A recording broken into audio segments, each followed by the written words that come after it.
नमस्कार मित्रांनो, स्वागत आहे तुमचं परत एकदा मराठी शेअर मार्केट या मराठी भाषेतील शेअर मार्केटच्या यूट्यूब चॅनलमध्ये. सर्वप्रथम आपण जर नवीन असाल तर चॅनलला नक्की सबस्क्राईब करून घ्या. सोबत डिस्क्रिप्शन बॉक्समध्ये टेलिग्राम चॅनलची लिंक दिली आहे, त्याला सुद्धा तुम्ही फ्री ऑफ कॉस्ट जॉईन करू शकता फॉर लेटेस्ट मार्केट अपडेट्स. या ठिकाणी या चॅनलवरील आपला आज तिसरा व्हिडिओ आहे. आपण आज मुद्दा घेतलेला आहे गुंतवणूक. मुद्द्याचं नाव आहे गुंतवणूक, ज्याला आपण इंग्रजीमध्ये म्हणतो इन्व्हेस्टमेंट. बघायला गेलं तर हा शब्द आपल्याला थोडासा अवघड वाटतो, कॉम्प्लिकेटेड वाटतो, परंतु याला जर आपण आपल्या आयुष्यामध्ये आपल्या जीवनामध्ये याची जर आपण सवय लावून घेतली तर येणारं जे काही भविष्य असणार आहे ते खूप सुखकर जाणार आहे. याच्यासाठी आपण हा व्हिडिओ घेतलेला आहे, मुद्दा घेतलेला आहे. आजच्या व्हिडिओमध्ये आपण काही ठराविक 4 पॉइंटवरती आपण चर्चा करणार आहोत. सुरुवातीला गुंतवणूक म्हणजे काय हे आपण पाहणार आहोत.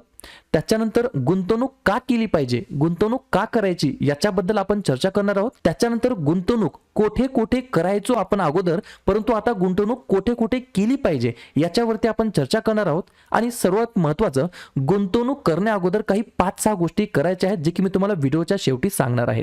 त्याच्यामुळे सुरुवातीपासून शेवटपर्यंत व्हिडिओ काळजीपूर्वक ऐका. खूप चांगलं तुम्हाला नॉलेज देण्याचा मी या ठिकाणी प्रयत्न करणार आहे. सुरुवातीला या ठिकाणी मित्रांनो आपण जाणून घेऊया गुंतवणूक म्हणजे काय.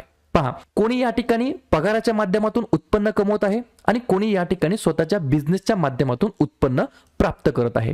मग आजपर्यंत आपण पारंपरिक दृष्ट्या जर पाहिलं तर आपण जे काही प्राप्त केलेला पगार असतो किंवा प्राप्त केलेलं जे काही उत्पन्न असतं ते आपण काय करतो, तर ते पैसे त्याच्यातील थोडासा भाग आपण काय करतो, FD मध्ये टाकतो, डेब्ट फंड मध्ये टाकतो, रिअल इस्टेट मध्ये टाकतो, गोल्ड मध्ये टाकतो, सेव्हिंग अकाउंट मध्ये तसाच पडून देतो, करंट अकाउंट मध्ये पडू देतो, पतपेढ्या, चिट फंड असतात, गावाकडे वेगवेगळ्या प्रकारच्या भिस्या असतात, याच्यामध्ये आपण हे गुंतवणूक करत असतो. परंतु या सर्वांच्या मागचं एक मेन पर्पज असतं, कारण असतं.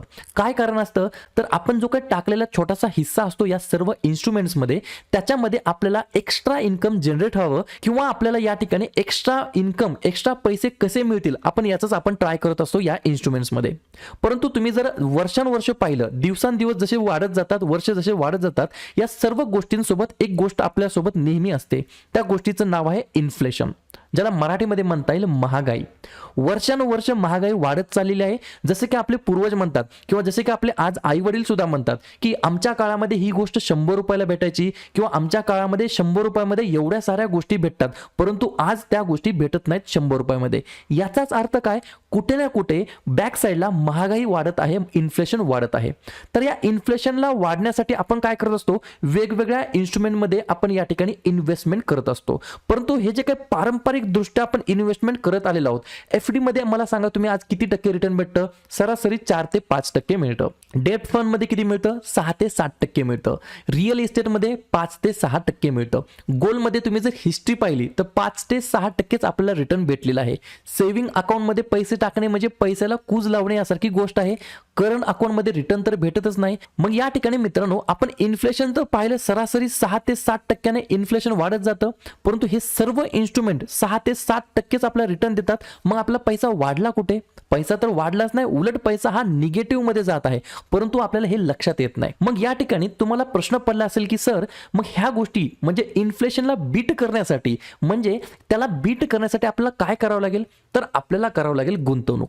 गुंतवणूक तर आपण ऑलरेडी करतच आहोत, परंतु आता आपल्याला नवीन एका इन्स्ट्रुमेंटमध्ये गुंतवणूक करावं लागेल. ते नवीन इन्स्ट्रुमेंट, नवीन उपकरणं काय असतील, तर तसे जसे की तुम्हाला एक्झाम्पल सांगायचं म्हटलं तर mutual fund, stock market, bonds, commodities याच्यामध्ये आपण गुंतवणूक करू शकतो. मग प्रश्न परत पडला असेल की याच्यामध्ये गुंतवणूक करणं तर रिस्की आहे, तर या ठिकाणी तुम्हीच मला या प्रश्नाचं उत्तर द्या. आजपर्यंत जे काही पारंपरिक दृष्ट्या आपण इन्व्हेस्टमेंट करत आलो त्याच्यामध्ये आपल्याला रिटर्न काय भेटले का, 6-7% रिटर्न भेटले ना. सोबत इन्फ्लेशन सुद्धा 6-7% वाढत आले. मग या ठिकाणी पैसे ग्रो झाले का, बिलकुल नाही. पैसे ग्रो नाही, उलट पैसे मायनस मध्ये ग्रो झाले. तर आता आपल्याला इन्फ्लेशनला बीट करण्यासाठी mutual fund, stock market, bonds मध्ये गुंतवणूक करावी लागणार आहे.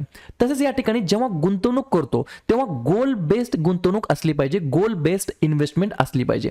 जसं की स्वतःचं लग्न असेल त्याच्यासाठी आपण गुंतवणूक करणार आहोत, आपल्याला एखादी मुलगी असेल तर मुलीच्या लग्नासाठी आपण थोडीशी गुंतवणूक करणार आहोत, आपल्याला हायर एज्युकेशनसाठी पैसे लागणार आहेत त्याच्यासाठी आपण गुंतवणूक करणार आहोत, पुढे चालून आपल्याला एखादा बिझनेस टाकायचा आहे त्याच्यासाठी आपण गुंतवणूक करणार आहोत, एखादा आपल्याला नवीन घर घ्यायचं आहे, नवीन कार घ्यायची आहे, बरोबर, त्याच्यासाठी आपण गुंतवणूक करणार आहोत. समजा कोणाची आयडिया असेल की आपल्याला लवकर रिटायर व्हायचं आहे त्याच्यासाठी आपल्याला गुंतवणूक करावी लागणार आहे. कुणाचं स्वप्न असेल की आपल्याला आउट ऑफ कंट्री फिरायला जायचं आहे, व्हॅकेशनवरती जायचे असेल, तर या सर्वांसाठी आज आपल्याला काय करावं लागेल, गुंतवणूक करावी लागेल, इन्व्हेस्टमेंट करावी लागेल. तर या ठिकाणी मी तुम्हाला एक एक्झाम्पल घेऊन सांगतो.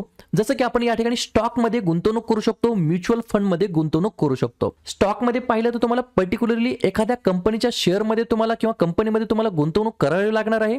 आणि म्युच्युअल फंड मध्ये पाहिलं तर फोटोमध्ये दाखवल्याप्रमाणे वेगवेगळ्या कंपनीचे शेअर आपण कमी भावामध्ये एका बास्केटमध्ये बाय करतो, बरोबर का नाही. तर त्याला बोलतात म्युच्युअल फंड. या ठिकाणी तुम्ही म्हणताल की सर रिस्क आहे याच्यामध्ये. रिस्क तर सगळ्या गोष्टीमध्ये आहे. आपण सुरुवातीलाच पाहिलं इन्फ्लेशन 6% वाढतं. आपण जे पारंपरिक दृष्ट्या इन्व्हेस्टमेंट करत आलो ते सुद्धा 6% वाढत आहे. पैसे तर आपले ग्रो होत नाहीत.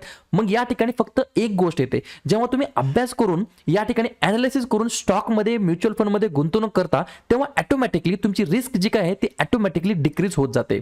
नॉर्मली जर तुम्ही पाहिलं स्टॉक मार्केटमध्ये पाहिलं तर स्टॉक मार्केटमध्ये 18 ते 20% रिटर्न भेटण्यासाठी काही प्रॉब्लेम नाहीये. आणि म्युच्युअल फंड हे किती क्लेम करतं, 12 ते 15% रिटर्न हे म्युच्युअल फंड मध्ये आपल्याला भेटू शकतात.